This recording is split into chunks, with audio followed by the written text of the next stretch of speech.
वो बता रहे हैं कि 19 से 25 सीट तो बिल्कुल सीधे खतरे में है, और अगर जो मार्जिन्स में है उनको भी शामिल कर लिया जाए तो 54 से 70 सीट तक हैं कि बंगाल में एक बड़ा तबका है जो नेचुरली बीजेपी के खिलाफ है, माइनॉरिटीज, मुस्लिम्स। बंगाल की वोटर लिस्ट में कोई प्रॉब्लम नहीं था एसआईआर से पहले। तो यह कहना कि बंगाल में आर्टिफिशियली लो था, यही आरोप था, मीडिया में चलाया गया था कि बंगाल में तो झूठे करके सबको मैप कर दिया था जी, कुछ चक्कर किया था। हाँ, बंगाल की स्थिति उतनी खराब नहीं थी जितनी उत्तर प्रदेश की ना।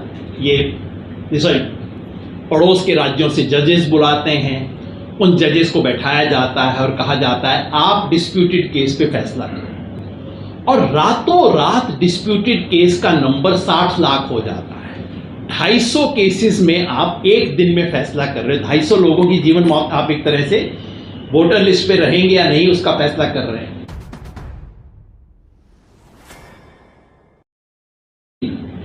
वेस्ट बंगाल में एक विशेष प्रॉब्लम थी, बीजेपी को अश्वमेध यज्ञ करना है। इस देश में परमानेंट मेजॉरिटी चाहिए, और उस परमानेंट मेजॉरिटी के रास्ते में 4D की प्रॉब्लम है। हमारे प्रधानमंत्री को भी ये चीजें पसंद है तो मुझे भी पसंद आने लग गई। 4D, 3C, तो ये 4D की प्रॉब्लम है। 4D की क्या प्रॉब्लम है? एक तो डेस्परेशन, भाई और कुछ भी हो, बंगाल का किला तो किसी भी तरह से येन केन प्रकार फतेह करना ही करना है, डेस्परेशन है। दूसरा, डेस्परेशन के साथ दिक्कत यह है कि बीजेपी की डिटेरियोरेशन है।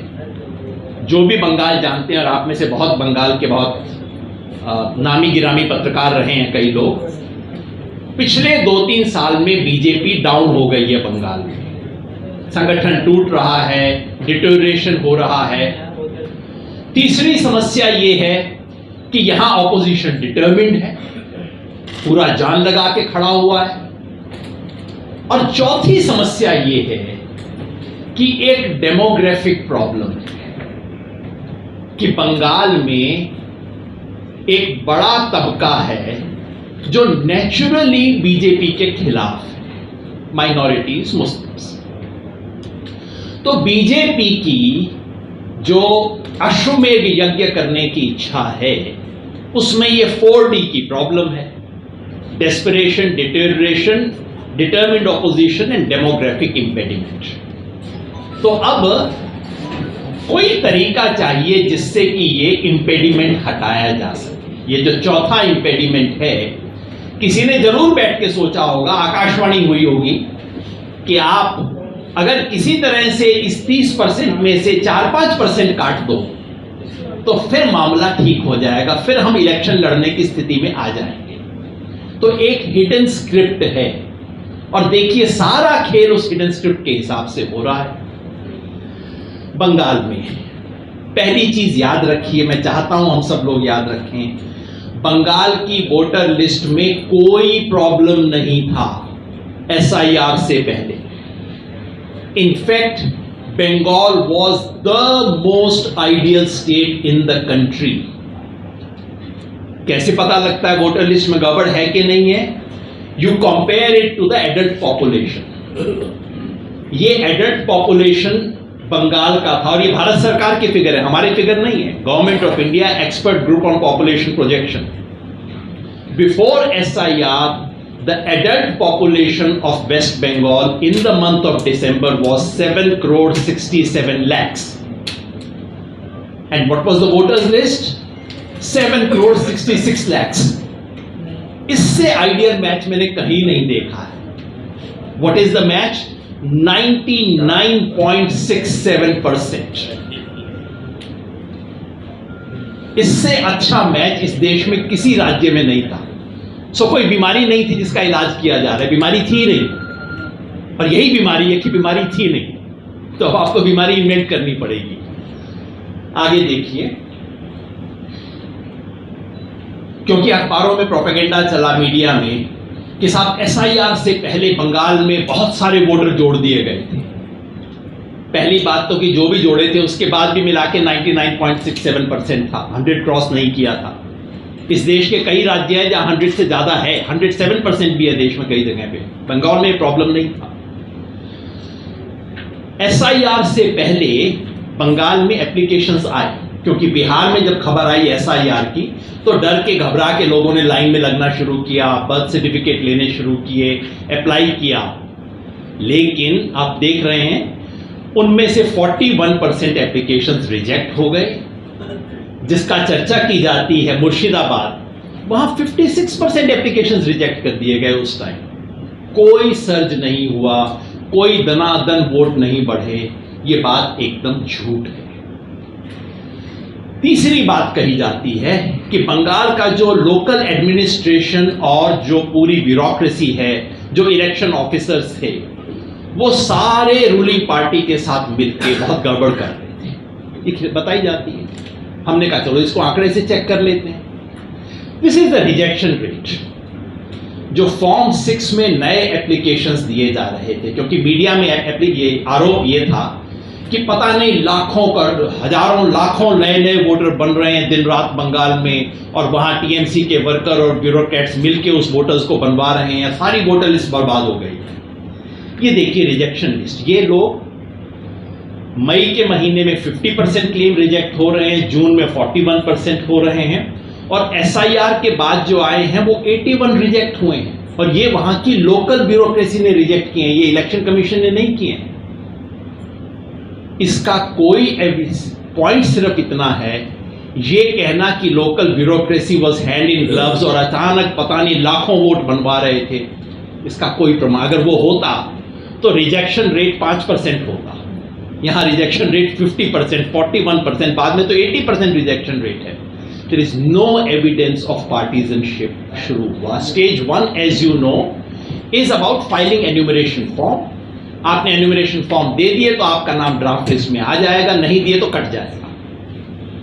वहां भी बंगाल में कुछ भी अनयूजुअल नहीं हुआ, क्योंकि यह फैलाया गया कि बंगाल में तो साहब किसी का नाम, सारे एन्यूमरेशन फॉर्म आ गए, वहां पता नहीं क्या क्या गड़बड़ हो रही थी।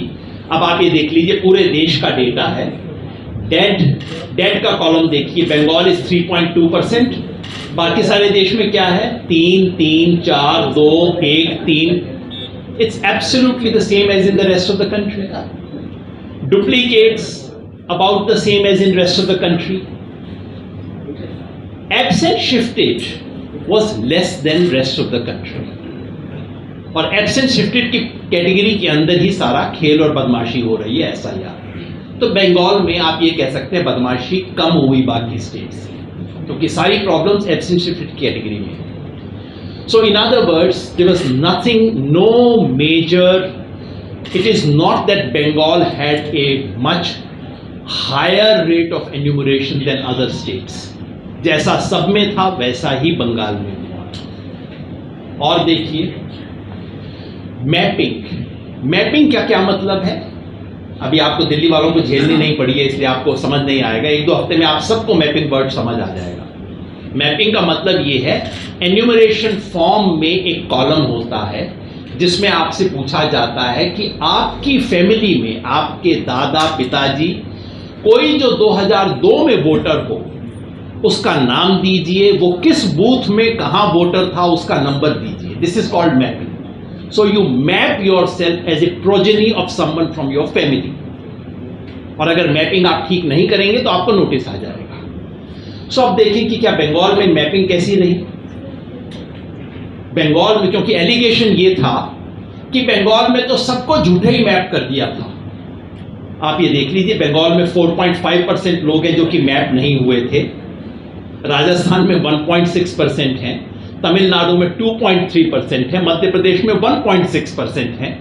तो ये कहना कि बंगाल में आर्टिफिशियली लो था, यही आरोप था, मीडिया में चलाया गया था कि बंगाल में तो झूठे करके सबको मैप कर दिया था जी, कुछ चक्कर किया था। हाँ, बंगाल की स्थिति उतनी खराब नहीं थी जितनी उत्तर प्रदेश की। ये सॉरी, मैपिंग में उत्तर प्रदेश 8% बुरा था और गुजरात में 10%। तो उनको एक्सप्लेन करना चाहिए कि उनकी स्थिति इतनी क्यों बुरी थी। In other words, Bengal is absolutely normal, कोई नई बात नहीं थी उसमें। फाइनली लॉजिकल डिस्क्रिपेंसी के कितने केसेस पाए गए इनिशियली आइडेंटिफिकेशन में, वहां भी बंगाल में कुछ ऑड नहीं था। ये लॉजिकल डिस्क्रिपेंसी क्या है?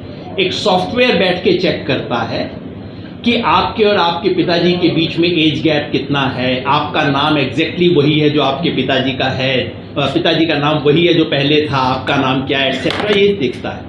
सॉफ्टवेयर आइडेंटिफाई करता है कितने केसेस के अंदर कुछ मिसमैच मिल रहा है। बंगाल में 22% केसेस थे, मध्य प्रदेश में 40% केसेस थे, गुजरात में 27% केसेस थे। तो ऐसा नहीं कि बंगाल में ज्यादा लॉजिकल डिस्क्रिपेंसीज पाई गई बाकी देश से, इनफैक्ट सबसे ज्यादा मध्य प्रदेश में पाई गई। आपने कभी मध्य प्रदेश की लॉजिकल डिस्क्रिपेंसीज के बारे में कोई न्यूज रिपोर्ट पढ़ा? प्रॉब्लम ये नहीं थी कि बंगाल में लॉजिकल डिस्क्रिपेंसी ज्यादा मिले थे। प्रॉब्लम जो है वो बाद में बताएंगे क्यों लॉजिकल डिस्क्रिपेंसी की प्रॉब्लम हुई है बंगाल में। तो आप देख रहे हैं, there is absolutely nothing unusual, abnormal, strange about Bengal in its basic data. So problem क्या था? पहला राउंड हुआ, पहले राउंड के अंदर सब कुछ आ गया। पहले राउंड में हम जैसे सब लोगों ने ढूंढा कि अच्छा कहां प्रॉब्लम है।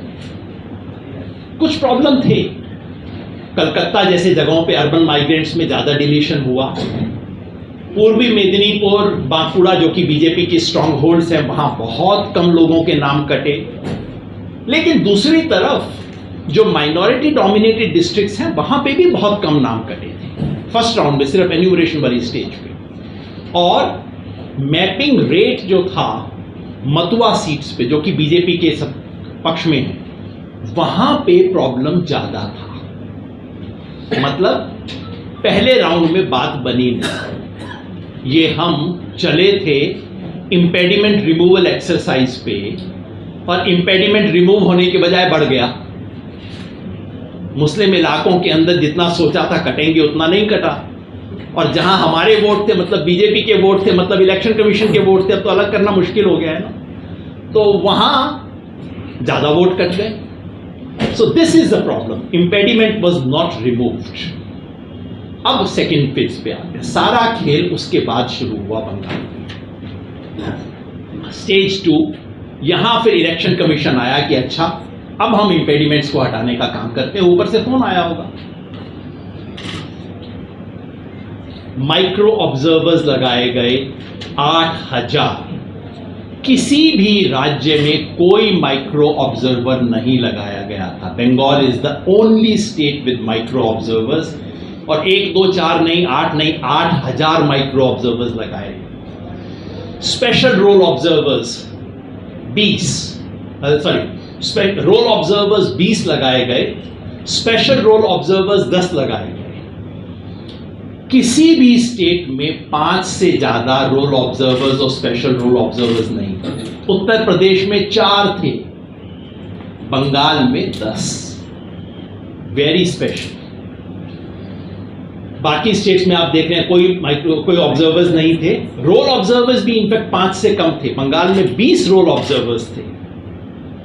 ये सब करने के बाद भी बात नहीं बनी, क्योंकि उन्होंने अपने डिसएग्रीमेंट्स जो शुरू में रिकॉर्ड किए, fortunately thanks to a very good story done by the Wire, हमारे पास वो स्क्रीनशॉट हैं जो दिखाते हैं कि कितने डिसएग्रीमेंट हुए। इतना सब करने के बाद भी डिसएग्रीमेंट सिर्फ 1.5 लाख थे। मतलब सब कुछ आपने कर लिया, पूरी आर्मी दिल्ली से भेज दी, फिर भी सिर्फ 1.5 लाख का डिसएग्रीमेंट निकला। फिर खेल का स्टेज 3 शुरू होता है, जहां मीडिया नैरेटिव बनाया गया कि देखिए ब्यूरोक्रेसी बहुत कुछ गड़बड़ कर रही है, और अब ईसीआई ने कहा कि तुमसे बंगाल में कुछ नहीं होगा, हम करेंगे। दिल्ली से नोटिस भेजने शुरू किए, वहां के ऑफिसर्स ने लिखकर प्रोटेस्ट किया। ये सब अंदरूनी बातें मैं नहीं बता रहा हूं, ऑफिशियली उसकी कॉपी भी शायद हमारे यहां पे कहीं पे है, सॉरी। उनकी एसोसिएशन ने बाकायदा लिख के, वापस आ जाते हैं उसी पे, बंगाल के ऑफिसर्स की एसोसिएशन ने लिखकर प्रोटेस्ट किया कि हमारे सिग्नेचर हैं, आप दिल्ली से उसे कैसे भेज सकते हो? मुझे पता नहीं, मेरे नाम पे सिग्नेचर हो रहे हैं, ये कैसे हो सकता है? और आखिरी 4 दिन में, वो जो स्क्रीनशॉट है उसके बाद के 4 दिन में, अचानक ये सारे ऑब्जर्वर्स जो दिल्ली से गए थे, रोल ऑब्जर्वर्स, जिन्होंने सिग्नेचर कर दिए थे कि हाँ ये चीजें ठीक हैं, उन्होंने पलट के कहना शुरू किया, नहीं जो कल मैंने जिस चीज को ठीक बताया था वो एक्चुअली गलत है। वापिस उन्होंने रिवर्स करना शुरू किया और अचानक फिर डिफरेंसेस बढ़ने शुरू हुए। This is the story. Delhi में सबको पता नहीं है, so I am sorry I have to tell the story because this is the real story of what happened there. और इतने से काम नहीं चला, then the Election Commission of India approaches the Supreme Court. It's a contrived disagreement, एक झगड़ा create किया जाता है, सुप्रीम कोर्ट में जाते हैं, मिलॉर्ड ये लोग तो बात नहीं मान रहे, ये ऑफिसर्स तो इस लायक नहीं। Election commission is saying that its own EROs are not worth it, कुछ और करना पड़ेगा। और सुप्रीम कोर्ट, अब प्रशांत जी आ गए हैं, मैं क्या बोलूं सुप्रीम कोर्ट के बारे में। सुप्रीम कोर्ट फैसला करता है कि एक legal authority, ERO is the only legal authority, और एक इलीगल अथॉरिटी, सुप्रीम कोर्ट कहता है दोनों के बीच में मीडिएशन की जरूरत है। मैं आपके घर पे आ जाऊं, कहूं कि आपकी प्रॉपर्टी दरअसल मेरी प्रॉपर्टी है, और कोई तीसरा शरीफ आदमी आके कहे कि अच्छा दोनों के बीच में थोड़ा मीडिएशन करवा देते हैं। किस चीज का मीडिएशन भाई? This is exactly what happened there. So Supreme Court comes up with this special solution कि अब एक जुडिशियल इंटरवेंशन की जरूरत है, and Supreme Court uses its powers under article 142, Bharat के संविधान का सबसे एक्स्ट्रॉर्डिनरी आर्टिकल है, जो सुप्रीम कोर्ट को पावर देता है कि अगर जस्टिस के लिए जरूरी हो तो आप सारी चीजों को साइड में रख के कुछ भी कर सकते हैं। They use their power under 142 to appoint these bodies. पड़ोस के राज्यों से जजेस बुलाते हैं, उन जजेस को बैठाया जाता है और कहा जाता है आप डिस्प्यूटेड केस पे फैसला करें, और रातों रात डिस्प्यूटेड केस का नंबर 60 लाख हो जाता है। प्रशांत जी 3 दिन से राहुल शास्त्री और मैं कोशिश कर रहे हैं, हमारे बंगाल के साथी समझाएंगे ये 60 लाख का फिगर आया कहां से, हमें अभी तक पता नहीं लग रहा है। किसने कहा कि ये डिस्प्यूटेड फिगर? क्योंकि जिस ERO को अथॉरिटी थी according to the Supreme Court, उसने तो नहीं कहा। ये किसने फैसला किया कि ये केसेस डिस्प्यूटेड है? आज तक क्लियर नहीं। 60 लाख केसेस को डिस्प्यूटेड में डाला गया, और फिर इन जजेस से कहा गया कि आप इस पे फैसला कर दीजिए। I do not read motives into the जजेस, I will simply tell you how they were made to work. ये जो एडजुडिकेशन का सिस्टम था, 3 things were happening. I am assuming all the judges were fair, उनमें से कई दूसरे state से आए थे। I don't no reason to believe that they were party agents, they were against this one or that one. But 3 basic things were happening which made it impossible for any fair conclusion to arrive. Number 1, जो उन्हें 60 lakh cases दिए गए, वो cases ही इतने बायस थे कि अगर वो, और उसका एक सिंपल एग्जांपल मैं आपको बताता हूं, इन 60 लाख में से 20 लाख केस सिर्फ 2 जिले से, तो आपने उनको जज करने के लिए जो केस फाइल पकड़ाई वही अपने आप में बायस्ड है। जजेस क्या कर लेंगे बेचारे? सेकंड, उनको पुरानी हियरिंग जो हुई थी उसका कुछ नहीं बताया गया, कोई डॉक्यूमेंट उनके सामने नहीं थे, सिर्फ जो आपके पास अपलोडेड डॉक्यूमेंट है आपको सिर्फ उससे मैच करना है, ना आप हियरिंग कर सकते, ना आप बाकी डॉक्यूमेंट्स देख सकते। तो आंख के ऊपर पट्टी लगा के उनको कहा गया कि आपको फैसला करना है, और कितने फैसले करने हैं। Rahul Shastri and I worked again a lot to see कि एक जज एक दिन में कितने फैसले कर रहा था। मुझे लग रहा था 350, राहुल शास्त्री इज कंजर्वेटिव, उसने कहा नहीं 250। Minimally, each judge was passing 250 orders in one single day. I have senior bureaucrats sitting here, you would know. 250 cases में आप एक दिन में फैसला कर रहे हो। 250 लोगों की जीवन मौत आप एक तरह से वोटर लिस्ट पे रहेंगे या नहीं उसका फैसला कर रहे हैं। मान लीजिए बंदा बहुत ईमानदार है, 10 घंटा काम कर रहा है, वैसे मैं ऐसे मिलता नहीं ऑफिसर्स को, पर ये जज बहुत अच्छे रहे होंगे, 10 घंटा काम करते होंगे। 1 घंटे में 25 लोगों के बारे में फैसला कर रहे हैं। अब आप बताइए, 1 घंटे में 25 लोगों का आपको फैसला करना है कि ये बंदा भारत का नागरिक है कि नहीं, उसको वोटर लिस्ट में होना चाहिए या नहीं। फिर यही होगा, कारगिल हीरो कोई है, उसको आपने खारिज कर दिया। ऐसे में नंदलाल बोस के होते होते कि तो क्या बिसात ही क्या है, घंटे में 25 फैसले करने हैं भाई। देखा, फाइल पे किया, टिक किया, आगे चले। This is what has happened, this is what has led to the kind of. तो मैं जजेस की इंटेग्रिटी पे शक नहीं कर रहा हूं इस केस में, लेकिन अगर इस तरह से आप दुनिया में हरिश्चंद्र को भी बैठा देंगे, वो भी यही तरह के फैसले देगा जो अभी हुए हैं यहां। एडजुडिकेशन से क्या हुआ, 27 लाख केस डिलीट हो गए। Out of 60 lakh cases 45% deletions has taken place। और अनफॉर्चुनेटली इनका एक पैटर्न है, जिन जिलों में टीएमसी का परफॉर्मेंस अच्छा रहा उन जिलों में डिलीशंस ज्यादा हुए। और इसका एक सोशल पैटर्न है, जहां जहां मुस्लिम पॉपुलेशन ज्यादा है, नहीं एक्चुअली दूसरा मैं कहूं, जिन जिन का डिलीशन हुआ है उनमें मुस्लिम्स का प्रोपोर्शन एक्स्ट्रॉर्डिनरीली हाई। मुझे शुक्रिया अदा करना चाहिए कुछ एनजीओज का, ऑल्ट न्यूज का भी, और एक बंगाल में एनजीओ सबर, जिन लोगों ने किसी तरह से इस वोटर लिस्ट को डाउनलोड किया। मैं किसी तरह से इसलिए बोल रहा हूं, अगर आप में से किसी ने भी कोशिश की हो वोटर लिस्ट डाउनलोड करने की, तो वो मतलब सर पकड़ के मेरे पास आएगा। इतने मीडिया वालों के फोन आए, योगेंद्र जी इसको डाउनलोड कैसे करते हैं। मैंने कहा आपको हर पोलिंग बूथ में जाना पड़ेगा, और हर पोलिंग बूथ की 5-6 लिस्ट आई होंगी, हर एक को अलग अलग डाउनलोड करना होगा, तब आप उसको कर सकते हैं। Election commission made it as difficult as it could for anyone to get these lists. लेकिन उसका जब एनालिसिस हुआ है, जहां पे नंदीग्राम में मुस्लिम पॉपुलेशन इज व्हाट 36%, और डिलीशन में जो नाम आए हैं 95% मुस्लिम्स। कैसे हो सकता है, सॉरी 25 था ओरिजिनल, और लिस्ट में डिलीशन में 95% जी। अब 25 का 30 हो सकता है, 25 का 20 हो सकता है। जो पॉपुलेशन में 25 हैं उनका डिलीशन में 95% कैसे हो सकता है। और एक नहीं केस, बार बार बंगाल कोलकाता के केसेस आए, जितने केसेस हमने देखे हैं, देखिए भवानीपुर और बॉलीगंज, दिन 2 का आया है। भवानीपुर में मुस्लिम का पॉपुलेशन में प्रोपोर्शन है 22%, एडजुडिकेशन में गए 52%, बॉलीगंज 54% है, एडजुडिकेशन में 76%। जब जो फाइल जा रही है वही सिर्फ मुसलमानों की जा रही है, तो डिलीट तो वही होंगे, और कौन डिलीट होगा उसमें। This is what has happened. ये जिलावार है जो मैंने कहा था कि किन किन जिलों के केसेस दिए गए।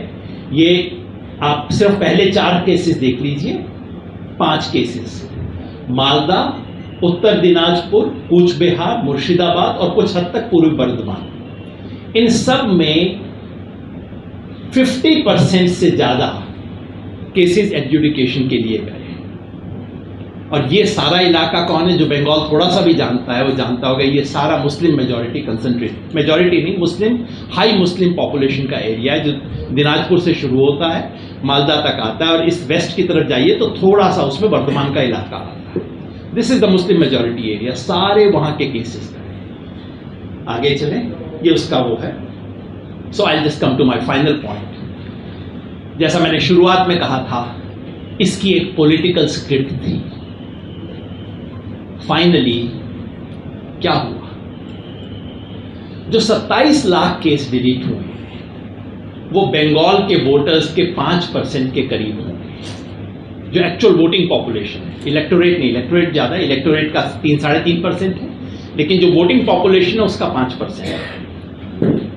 टीएमसी का आरोप है कि ये 27 लाख, शुरू वाले जो कटे थे 58 लाख, उसमें कोई पॉलिटिकल पैटर्न नहीं था, कम से कम मुझे दिखाई नहीं दिया। लेकिन ये जो 27 लाख है ये बिल्कुल उसी नियत से किए गए हैं। और ये देखिए, पहले टीएमसी का गैप था 9%, 24 में आके हो गया था 7%, और जो अनयूजुअल डिलीशंस हुए हैं ये 5% है। इसका क्या असर होगा? 2021 में TMC won 36 seats bye margin of less than 5%। तो 36 सीट सीधे सीधे स्कैनर में है। एक और साथी हैं जिन्होंने बहुत क्लोजली एक एक कॉन्स्टिट्यूएंसी को स्टडी किया है, वो बता रहे हैं कि 19 से 25 सीट तो बिल्कुल सीधे खतरे में है, और अगर जो मार्जिन्स में है उनको भी शामिल कर लिया जाए तो 54 से 70 सीट तक हैं। ये वो सीटें हैं जिनमें एसआईआर के डिलीशन की वजह से सीधे सीधे पॉलिटिकल आउटकम बदल सकता है। So finally the question then is, has the mission been accomplished? जिस मिशन को लेके चले थे, क्योंकि ये स्पेशल इंपेडिमेंट रिमूवल एक्सरसाइज था, तो क्या वो स्पेशल इंपेडिमेंट रिमूव हो गया है? That's a question. और ये सिर्फ पॉलिटिकल एनालिस्ट का क्वेश्चन नहीं है, ये इस देश के हर नागरिक का सवाल होना चाहिए, क्योंकि अगर वोटर लिस्ट को क्यूरेट किया जा सकता है तो फिर तो कुछ भी हो सकता है। लोकतंत्र इस बिना पे चलता है कि वोटर सरकार को चुनते हैं, सरकार वोटर को नहीं चुनती है, लेकिन यहां सरकार वोटर को चुन रही है। अगर वो होने लग गया तो उसके बाद क्या बचेगा इस लोकतंत्र में? एक अंतिम बात और कहना चाहता हूं सुप्रीम कोर्ट के बारे में। कंटेम्प्ट आप भी नहीं चाहते, मैं भी नहीं चाहता। इसमें कोई शक नहीं कि सुप्रीम कोर्ट को एक बहुत ही मेसी सिचुएशन के अंदर इंटरवीन करना पड़ा, मगर सवाल यह भी है कि वो मेस बनाने में खुद सुप्रीम कोर्ट की कितनी भूमिका थी।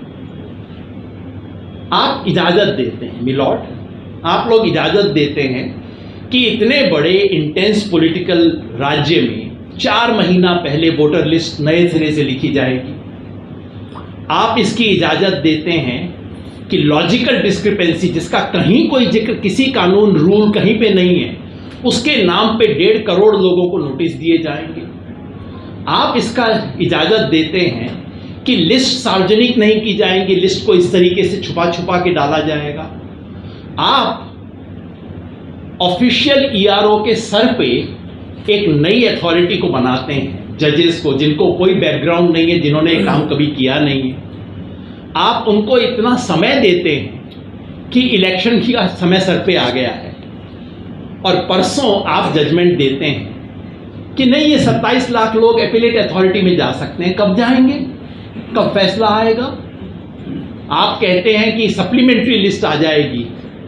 वेस्ट बंगाल के सीओ ने उस दिन रात को कह दिया कि जो सप्लीमेंट्री लिस्ट आएगी वो अगले चुनाव में वोट देंगे। ये असंभव है, जानते हुए आपने ऐसा किया। सो इस देश में आज लोकतांत्रिक राजनीति की जो हालत हो गई है, हर संस्था टूटती जा रही है, और लोगों का भरोसा ले दे के आखिरी दीवार है जुडिशरी। क्या वो दीवार खड़ी रहेगी? ये आस्था लेके लोग आज इस केस को देख रहे हैं। और याद रखिए, हम सबको पता है एडीएम जबलपुर केस क्या था। इमरजेंसी में था, जिस केस में सुप्रीम कोर्ट ने fundamental rights including right to life को खत्म करने पे ठप्पा लगा दिया था।